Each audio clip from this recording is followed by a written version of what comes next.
morning. Can you all hear me?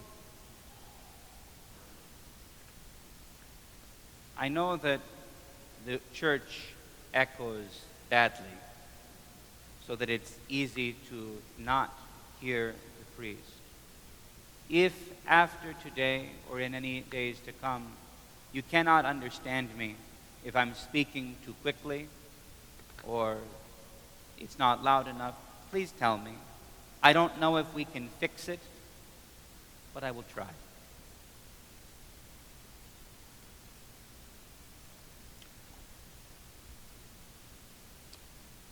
I heard a rumor yesterday. I've heard a lot of rumors over the last week, but most of them are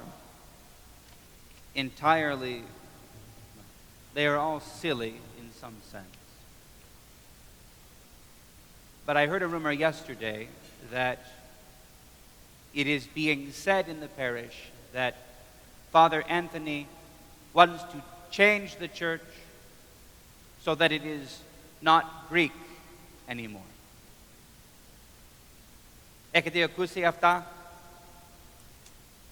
I was surprised because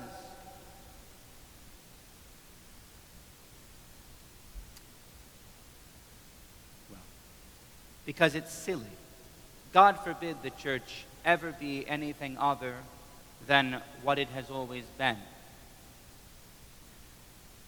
Where all of you have come from is part of the heritage, part of the identity of the church. I would love to see that identity strengthened.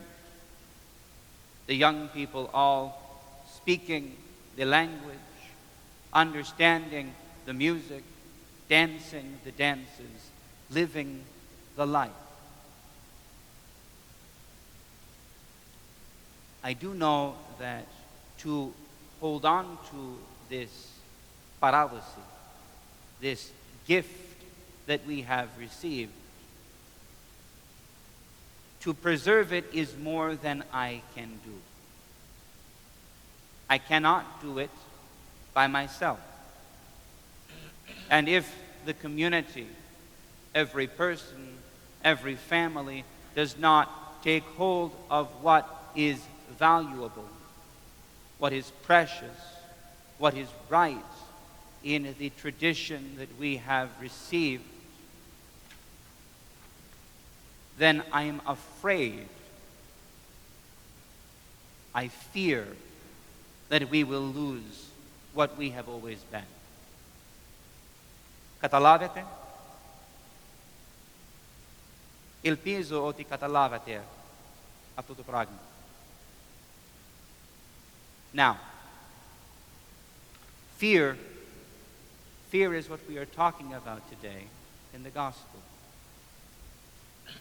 And it is good that we consider this as we think about rumors and the past and the future and the present. The Lord is seen today walking on the water, and the disciples are in the boat as the storm is beating the boat. And they see the Lord, and they are afraid. It doesn't say necessarily that they're afraid of the storm. They're afraid when they see the Lord. But we can assume that they fear both the storm that is beating the boat and tearing it apart, and they are afraid because they don't know that it's Jesus. They are afraid. And Peter guesses that it may be the Lord. He calls out to him. Or is it that the Lord calls to them first? Yes. They call, they look in, they're afraid, and they say, it's a ghost. Then he speaks to them and he says, do not be afraid. It is I. You know me. Don't be afraid. And then Peter says, Lord, if it's you, call me to come out to you on the water. And Jesus calls him. He comes.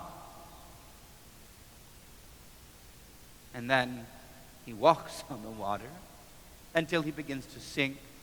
And the Lord comes to him, raises him up, says, "Why did you have such little faith? Why did you doubt?" And he brings him back to the boat. Now,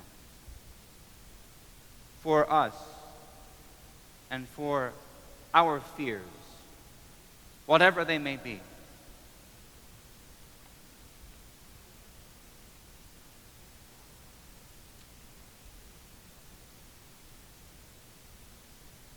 if we consider the boat to represent for us where we are comfortable,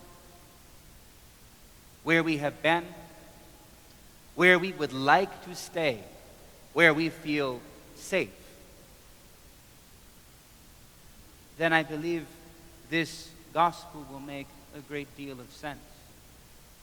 Because the Lord does not come to us and say, "Abandon the boat, burn it, get rid of it.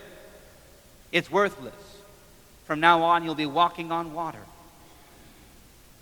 It's not what he says. But he does call Peter to recognize something important.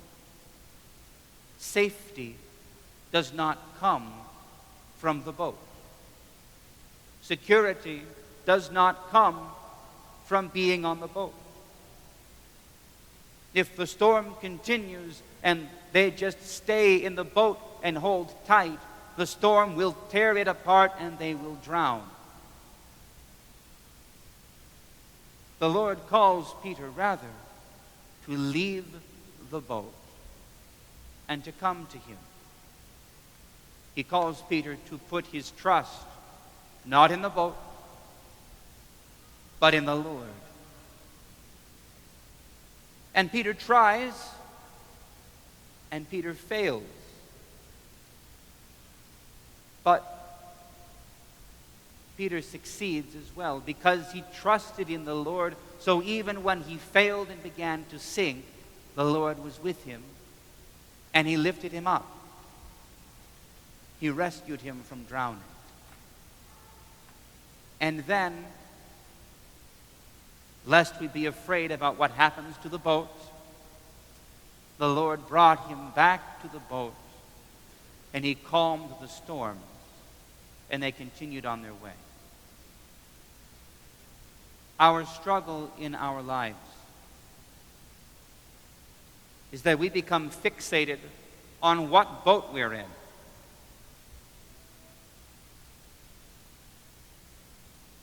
And we forget about the Lord. There is no boat that can convey us, our families, our loved ones, through the storms of this life in safety and security. Nothing will work if our faith is not on the Lord, first and last and always. But when our faith is in the Lord, then he comes into the boat of our lives with us. He sanctifies it. He heals it. He calms the winds and the storms that trouble us. And he brings us safely intact to the port. What we as a church must consider, what I would beg all of you to consider, is not what we are afraid of losing. It is easy on a summer Sunday to look around the church and to cry, "Disaster. The church is dying. There's nobody here." It is easy for us to be afraid. But if we can recognize that our security, our safety, our life does not come from having a full and strong community that all identifies in one way or the other, that our strength comes from the Lord. It feels as though we are letting go of the most important things. But all we are doing is giving those things to God, placing Him first above all, and trusting that He will save us, that He will calm the storm, bring peace to the waters and the winds, and bring us safely together where we are going. It is very easy to be afraid. And when we are afraid, we say things that we regret. We do things of which we are ashamed. When we are afraid, we can find no peace in our heart. It is a strange thing that the Lord asks us when we are in terror of the wind and the waves to step out and walk on the water in the midst of the waves. But it is so. It has always been so, and it will always be so. But we can trust, we can take comfort that the Lord didn't ask Peter to stay out on the water forever, and that He will not ask us either to be gone and abandon the boat. We only must put our trust in Him, and He will bring us back. He will give our lives back to us. And more than that, in our lives where we found nothing but fear and trouble and worry, He will give us peace. We only have to let go and trust Him. Therefore, please stand, and we will together in trust and in love approach the Lord as we continue the divine liturgy.